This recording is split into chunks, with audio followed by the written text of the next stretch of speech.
end of the month to go over some things.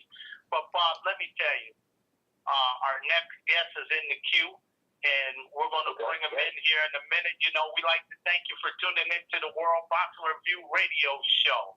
Hey, look, my name is Aaron Snowell. They call me the Hall of Fame Trainer of Champions, and our radio aficionado Bob Murray's on the line. But our special guest is a great legend in his own right. Harold Bell, brother, welcome to the show, brother. Mr. Bell, brother Bell.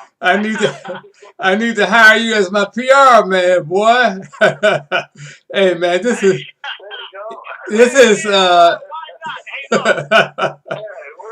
hey, you know the real hey Ern, you know the real deal. You know the real deal, man. I learned from the best, bro. You, bro. Yeah, well, man. I remember when you were up in Deer Lake, man. I was a young man around Muhammad Ali, brother, and with the TV cameras doing the radio show up in Deer Lake, Pennsylvania, down in Washington. When it comes to politics and sports and being an interviewer, a commentator, bro, when they mention Harold Bell, it's something kind of special. You're a mentor and all of that to me. And I'm just excited to have you on the show today, man. Welcome, brother. Thank you so much, man. It was so great catching up with you after all of these years, man. I couldn't figure out where you were. I would see you here and there, but I couldn't get in touch. And just happened to be talking to Roy Foreman, my main man, the other day. And out of his mouth comes Ernst Snowell. I said, what? Man, give me Ernst's number, man. And of course, that's where we are now, man. I'm really honored, and Ern, congratulations, man, being inducted into the National Boxing Hall of Fame. Of course, of those of you who don't know, Ern is the youngest trainer to ever work a corner of a heavyweight champion. And we're talking about Mike Tyson, and get ready to go into another Hall of Fame in New Jersey State, I understand, in November. So congratulations, my brother. You deserve it. Man, thank you. It's a lot of time spent away from home, as you well know. You don't get nothing without hard work, man. But brother, today's about you, brother Bell. Tell us, man, in this great career that you have, who helped mentor you? I remember back in the day you had mentioned something to me about games. Yeah. The great game. Yeah, something about that. Coming to Winston-Salem, man. I mean, you in my territory, man. I got a basketball scholarship down to Winston-Salem State, and I was one of those athletes. All I cared about was playing ball. I didn't have grades to go to the bathroom, but my high school coach saw something in me, man, because I stayed in so much trouble. I got kicked off this team and that team because of being a selfish ball player. I always wanted the ball in my hand. Not that I was a great athlete, but when the game was on the line, I wanted the ball in my hands. And so that got me in a lot of trouble. So my high school coach talked Clarence Big House Gaines into giving me a scholarship, man, and coming to Winston-Salem saved my life. You hear what I said, man? Because I was in the streets, man. I was in the streets, going to hell in a hurry, man, I come out of a single-parent home, man. My mother tried to raise 3 boys by herself between my grandmother and my mother, man. And she caught hell, man. But I've been blessed, man. And then, of course, how I got into this whole media thing was through a legendary friend of mine, a guy by the name of Petey Green, man, who's a legendary radio and television talk show host here in town. Yeah, and he gave me 5 minutes on the air in 1965. To talk sports, because Petey loves sports. So he gave me 5 minutes, man. I was able to parlay that into a half-hour talk show with a guy by the name of Bobby Bennett on WOL. Then the next year, 1970, I moved out and got my own show on WOK Radio, Inside Sports. I am the original Inside Sports. My wife gave me that title at the dinner table one night. I asked her, I said, look, Hattie, I'm getting ready to do this new sports talk show. What you think the title should be? Right off the top of her head, she said, Inside Sports, Aaron. And my lawyer told me My lawyer told me when I first went on the air, he said, Harold, trade or copyright this name because it's going to be hot. And I didn't listen to him, Aaron, because I was ego tripping. So glad to be on the radio, man. Forgot all about it. And of course, about 1978, the Washington Post, who I've been having their sports writers on my show because I was the #1 sports talk show in D.C. And the only brother with a sports talk show. They stole Inside Sports from me, man, and went up to New York and started Inside Sports magazine, which didn't last, but they copyrighted Aaron. So they're always talking about black folks are lazy. We don't want to work, but they take from us. They take from us. So that's why I'm sitting where I am today because Petey Green gave me a hell of a break, and then Sonny Hill picked it up from there to be a mentor. Yeah, and man, talk about Sonny Hill and George Foreman's brother. Yeah. You know, he's part of Atlantic City Boxing Hall of Fame. Yeah. Well, and, man. You know. Well, those two guys, man, we Sonny. worked together on that. Yeah. Well, I mean, those two guys kind of picked me up, man. Sonny Hill, when I first got into the business, we became great friends, and we would network. You talking about networking, man? Sonny would introduce me to everybody he knew, and you know he knew everybody.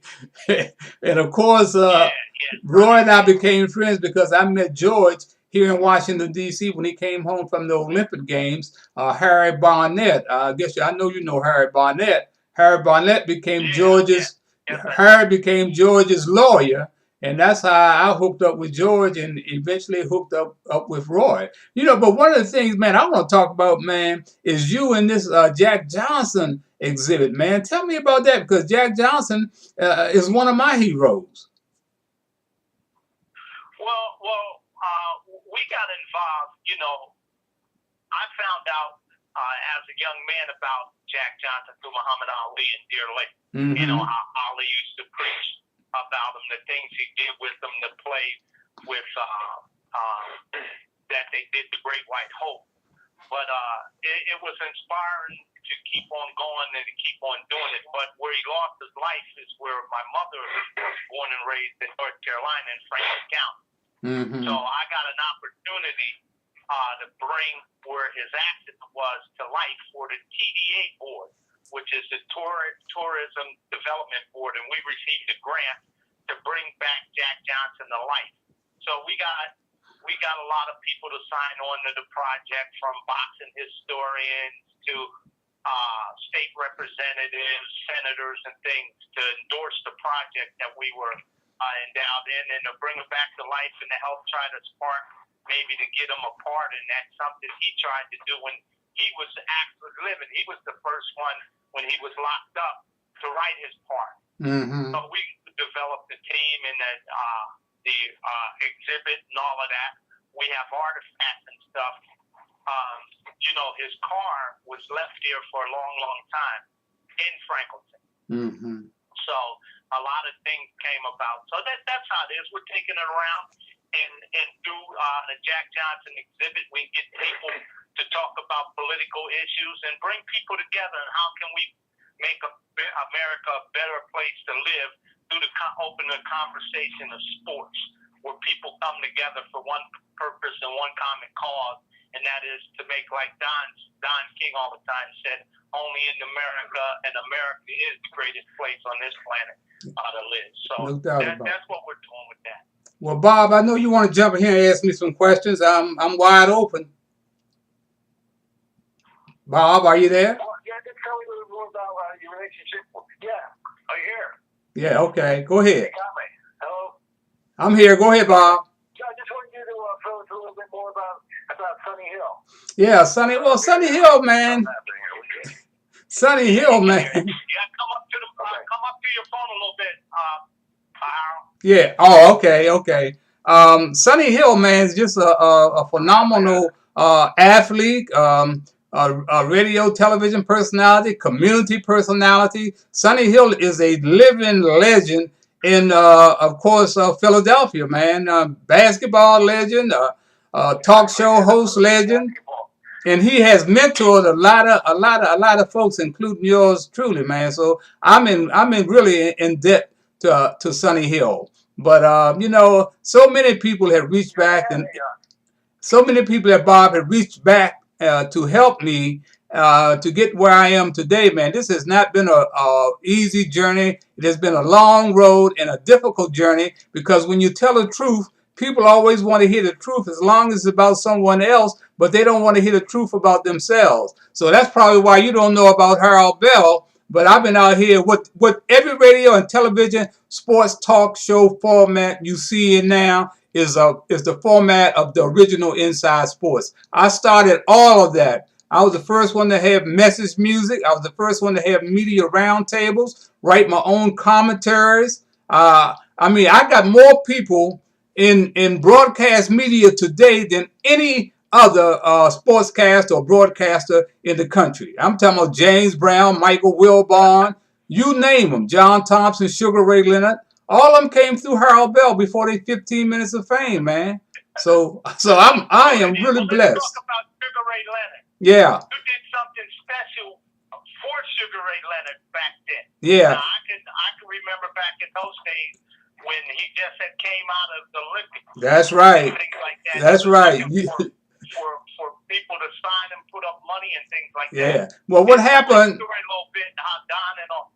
I know we don't have for 15 minutes, but I want to do a couple of minutes on that. I thank you for bringing that up. When Sugar Ray Leonard came home from the Olympics after winning the gold medal, he thought he was coming home to a ticker tape parade. And boy, he was in for a big surprise. Once he got to Washington, D.C., he lived out in Palmer Park, a suburb of Washington, D.C., the media wore him out, man. They gave him the blues for having a baby out of wedlock with his wife, his girlfriend, and Juanita. And that's where, you know, the Lil Ray came in. And they gave him the blues. He lost his self-esteem and went in the house and would not come out. He just didn't want to come out, man. And I was playing tennis down Anacostia tennis playground back in the day.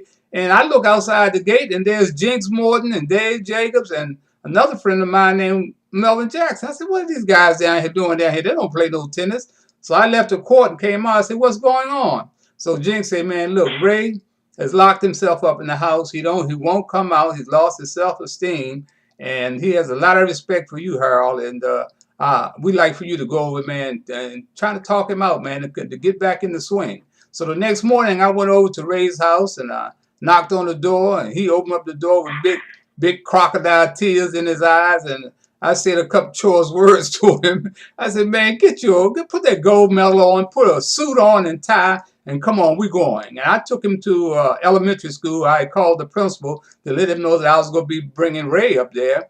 And so I started taking Ray out to elementary schools and let him talk to the little children because they don't have the same hang-ups that we as adults, you know, the player haters and the naysayers. And Ray got comfortable, so I took him on my show and let him co-host my show on Saturdays to kind of build up his self-esteem. And while I was doing that, Jinx Morton was out looking for some guys to put up money to back Ray to turn pro, because Ray told me he didn't want to turn pro. He wanted to get an education to help Juanita and Lil Ray. So I didn't have no idea what was going on until one morning I'm laying in the bed, and who calls me but Don King? Harold, what you doing? I said, man, I'm sleeping. About 7:30 in the morning, I'm sleeping. Man, get your ass up and get on down here to the hotel. Sugar Ray Leonard is having a press conference. He get ready to turn pro. I said, what? And, of course, that's where I ended up down at the press conference at the National Press Building. And I saw right before my eyes, Ray had decided to turn pro. Angelo Dundee was there. Larry Holmes was there. Don King. And, of course, you know what happened after that. Ray became the first boxer to earn $100 million. And he has never come back and did anything in the community. He did thank me over the air after he beat Benitez for the championship. He called in and said he wanted to thank me because I was there for him when no one else was. And that's been it, man. So you know that when you get $2 in our community, you think you know it more than anybody else, and you think you're smarter than anybody else. And that's what happened to Ray Leonard. It's a long story, but it's all going to be in my new book called Harold Bell's Legends of Inside Sports, My Walk Through Sports History with Champions and Chumps. And that'll be coming out in about another week. and you can go up on. But let's say how. Let's talk about this champ, what a great champion. Muhammad Ali, you did something special. He gave you something special after the fight in Zaire, man. Tell us a little bit about that, man, because we want to go get this book. Tell us a little bit about that. Okay, well, Muhammad Ali and I became friends when he came to Washington, D.C., and was speaking up on Howard University during the turmoil of him not turning the draft down, man. And I met him up on Howard University, and it just went on from there, man. We became great friends. And to make a long story short about Zaire, I had told Muhammad Ali when he was in Cleveland for doing an exhibition for Children's Hospital that I wanted to do a one-on-one interview with him, for television. And so he never forgot that. And I remember he said, well, come on to Chicago, let's talk. So I went to Chicago in 1974. I flew up with my buddy, and Pat Patterson, his security man, picked us up at the airport and took us to the gym, and the place was packed, with all media and stuff. And he working out, and I had no idea that he was there. But after he got through working out, he went back to the dressing room, and he sent his brother Rockman to get me. So I went back to the dressing room. It was just me, him, and the guy who was doing the massage. You know who that was. So I said, yeah. So I sit down in front of him. He said, "What you want to do, man?" I said, "I want to do a special for television. Just me and you one-on-one." He said, "Okay, good. We can go to Zaire and do the interview." I said, "What? Zaire? Man, I ain't going to Zaire. I was scared to fly across all that water, Aaron." He said, so he called me chicken and all kinds of stuff. But after it was all over, he said, "Look here, okay, I'll tell you what I'm going to do. Since you're not going to Zaire, you'll be the first one that I give an interview when I get back to the United States." Well, you know how Muhammad Ali always talking the talk.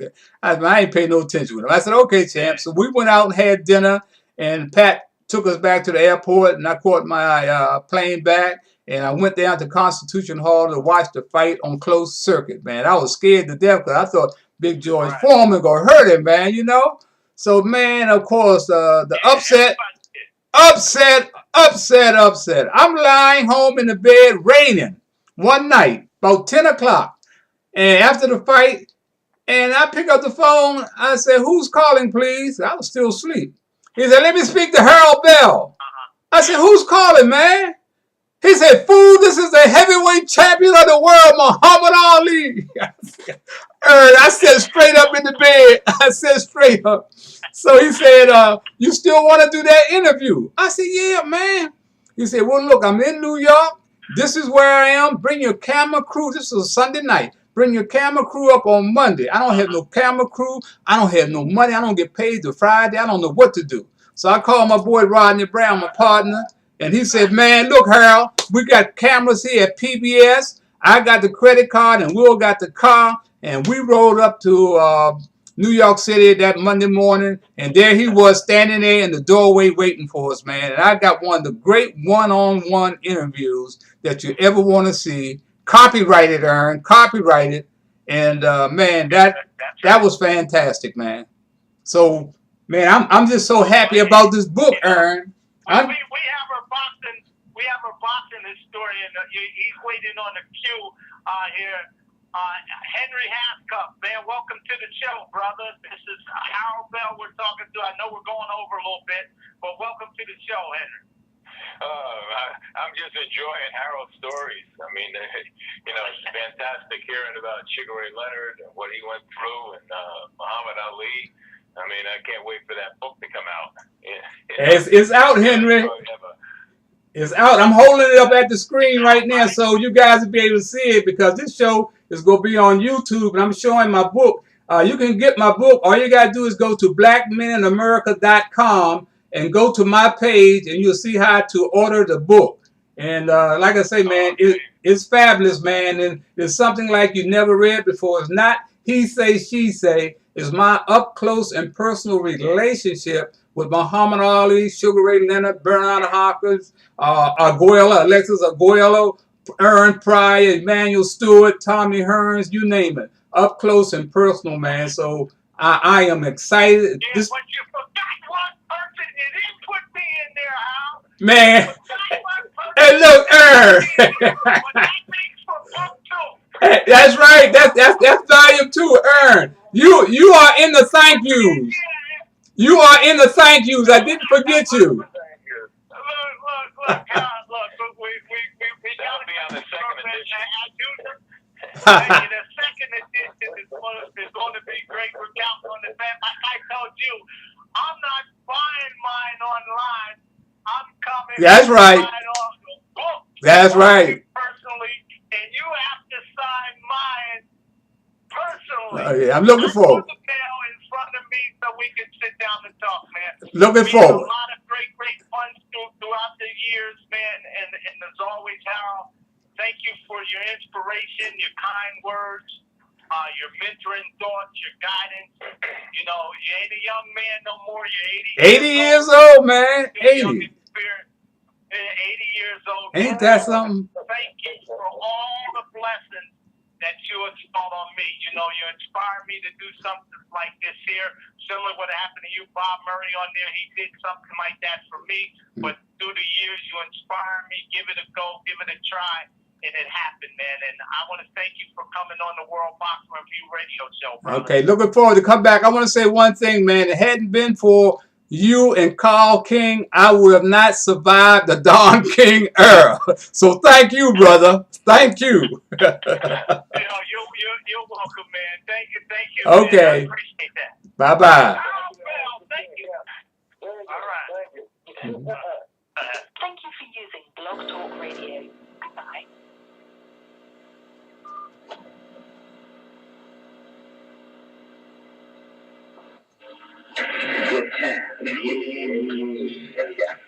That was my man, Ern Snowden. Ern Snowden was really one of the great trainers, the youngest trainer for Mike Tyson. And this show has been done for the brothers who are no longer here.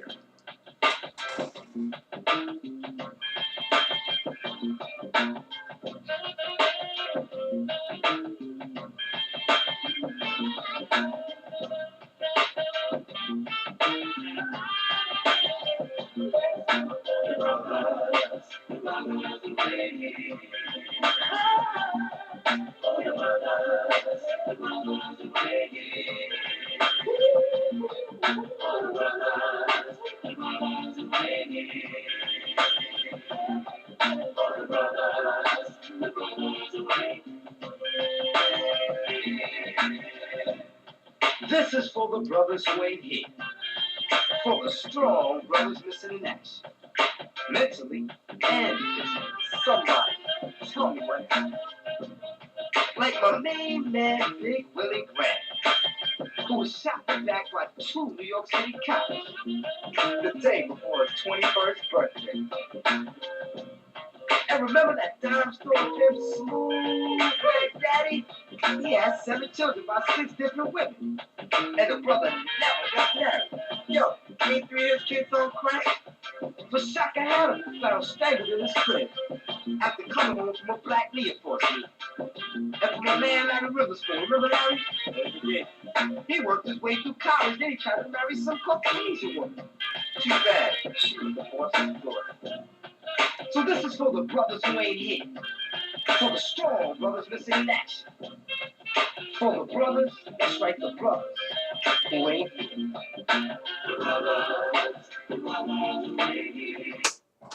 All right. I hope you enjoyed that segment with the World Boxing Review radio show hosted by my longtime friend, Ern Snowell. Ern, of course, is the youngest trainer to ever work a corner for a world heavyweight champion, Mike Tyson, in 1984. And Ern was recently inducted into the National Boxing Hall of Fame and will be going into the New Jersey State Hall of Fame in November. So that was a brother from another mother that we go way back, man. During that Don King era, one of the greatest boxing. I mean, we came along. I mean, boxing. That was boxing. I mean, that was a great era. Not only with Muhammad Ali, but just think all those great fighters like Sugar Ray Leonard, Tommy Hearns, Roberto Duran, Aaron Pryor. You're talking about some great boxing. That's the era that I came along with. And that is what one of the things that I'm going to be talking about in my book. My book, of course, Harold Bell's Legends of Inside Sports. My sports talk history. Walk through my sports talk history with champions and chumps.